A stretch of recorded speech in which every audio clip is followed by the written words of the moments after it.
your question about those refugees, I understand there is 700 people that are about to send by Israeli government back to the dogs, or? Yeah, the Ministry of Interior announced at the end of January its plan to deport South Sudanese back to South Sudan, and the community estimates that this will affect 700 individuals, which include over 400 children. Israel doesn't have the infrastructure to decide really who is a refugee and who's not. Okay. Since 1948, under 200 people have actually been given refugee status, despite that today there's only over 54,000 refugees and asylum seekers in the country.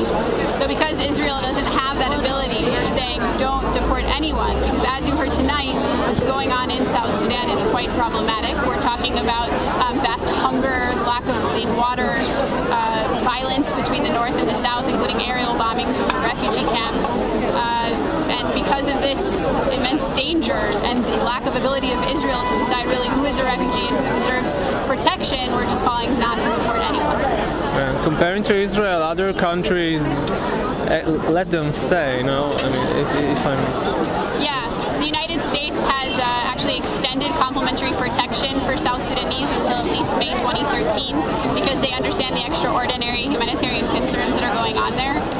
As was mentioned, Kenya, Uganda, Ethiopia continue to build refugee camps filled with South Sudanese who are refugees today, fleeing from today's violence. So how can Israel send refugees back to South Sudan, a country that's currently creating many, many refugees? We're sending refugees back so that they can again become refugees? It doesn't really make much sense. So what can the common people do in order to help?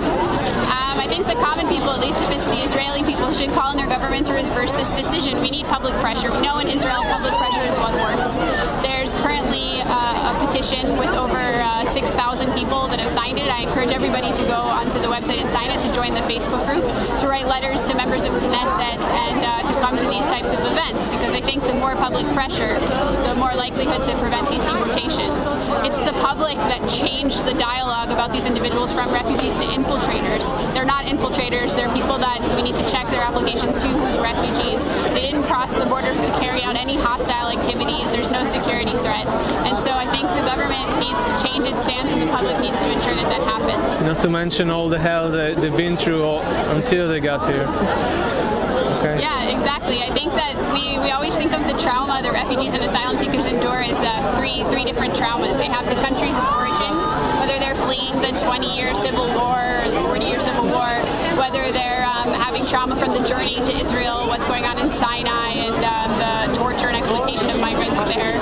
And then the limbo in Israel, where they're allowed to stay, but they're not given any sort of access to rights, welfare, work permits.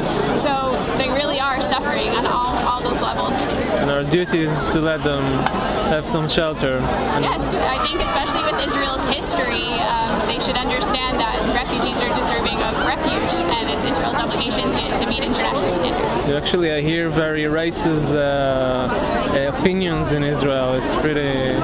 Yeah, it's quite common. We hear it from public officials, government officials, and the public in general. Most people you hear in the public, they're referring to the refugee population as the blacks, or using all kinds of racist language, and I think that's a big problem. It's a sad problem. Okay, so thank you very much. Thank you.